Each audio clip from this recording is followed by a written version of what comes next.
കൂട്ടുകാരെ, ഇന്ന് ഞാനൊരു മുളക് ചമ്മന്തിയുടെ റെസിപ്പി ആയിട്ട് വന്നേക്കുകയാണ് കേട്ടോ.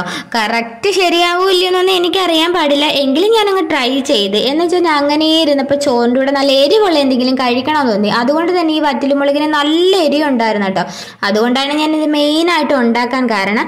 പിന്നെ എനിക്ക് പറ്റിയ മണ്ടത്തരം എന്ന് പറഞ്ഞാൽ ഞാൻ ഇതെല്ലാം കൂടെ അങ്ങ് ഇട്ട്, അതെല്ലാം കൂടി ഇട്ടിട്ടല്ലായിരുന്നു, ആദ്യം ഫ്രൈ പാൻ വെച്ചിട്ട് ഓരോ ഐറ്റം ഇട്ട് മൂപ്പിച്ചെടുക്കുകയാണ് വേണ്ടത്. ഫസ്റ്റിൽ നമ്മൾ മുളകായിരുന്നു ഇടേണ്ടത്. ഇത് ഞാൻ ഫുള്ള് മൊത്തത്തിലങ്ങ് ഇട്ട് കളഞ്ഞു കേട്ടോ. പിന്നെ ഒന്നും നോക്കിയില്ല, വെള്ളമൊക്കെ വറ്റി വന്നപ്പോഴത്തേക്ക് അതിലേക്ക് വെളിച്ചെണ്ണ ഒഴിച്ചു കൊടുത്തു. വെളിച്ചെണ്ണ ഒഴിച്ചു കൊടുത്തപ്പോൾ നന്നായിട്ട് പൊട്ടിത്തെറിയായിരുന്നു. എന്നുവെച്ചാൽ അതിനകത്ത് വെള്ളത്തിൻ്റെ നനവുണ്ടായിരുന്നു കേട്ടോ, അതുകൊണ്ടാണ്. പക്ഷേ അങ്ങനെ ആരും ചെയ്യരുത് കേട്ടോ, ഭയങ്കര അബദ്ധമാണ്. പിന്നെ ഒന്നും നോക്കിയില്ല, കുറേ നേരമായിട്ട് ഇളക്കി കേട്ടോ. ഫ്രൈ ചെയ്തിട്ട് ഒരു തരത്തിലും ഇതൊന്നും മൂത്ത് വരുന്നില്ല. ആദ്യം മുളകായിരുന്നു ഇടേണ്ടത്, പക്ഷേ എനിക്ക് പറ്റിയ മണ്ടത്തരം. ഇനി ഇത് ഫ്ലോപ്പ് ആവുകയില്ലോ എന്നൊന്നും അറിയാൻ പാടില്ല എന്നുള്ള മട്ടിൽ ഇതങ്ങോട്ട് വഴറ്റാൻ തുടങ്ങി.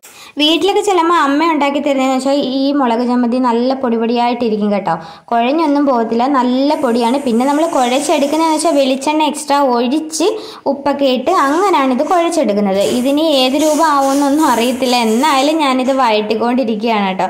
കുറേ നേരം കൊണ്ട് തുടങ്ങിയ പരിപാടിയാണ് ഇത്, ഒരു തരത്തിലും ആവത്തില്ല കണ്ടോ. വറ്റലുമുളക് കാണുമ്പോൾ മനസ്സിലാവും ചില ഭാഗങ്ങളൊക്കെ വഴണ്ടിട്ടുണ്ട്, ചില ഭാഗങ്ങളൊക്കെ അതേ രീതിക്ക് ഇരിക്കുന്നത്. അധിക നേരം വഴറ്റിയോണ്ട് ഇത് ഏകദേശം ഒന്ന് ആയി വന്നോ ഇല്ലയോ എന്നൊരു ഡൗട്ട് ഉണ്ടായിരുന്നു കേട്ടോ. എന്തായാലും ഞാൻ ഇത് ഇവിടെ വെച്ചങ്ങ് നിർത്തിയതിന് ശേഷം ഇതൊക്കെ ഒന്ന് തണുത്ത് കേട്ടോ. തണുത്ത് വന്നപ്പോൾ ഞാനൊരു മിക്സിയുടെ ജാറിലേക്ക് ഇട്ട് ഞാൻ പൊടിച്ചെടുത്തിട്ടോ. ആവശ്യത്തിന് ഉപ്പൊക്കെ ഇട്ടിട്ടാണ് കേട്ടോ പൊടിച്ചെടുത്തത്.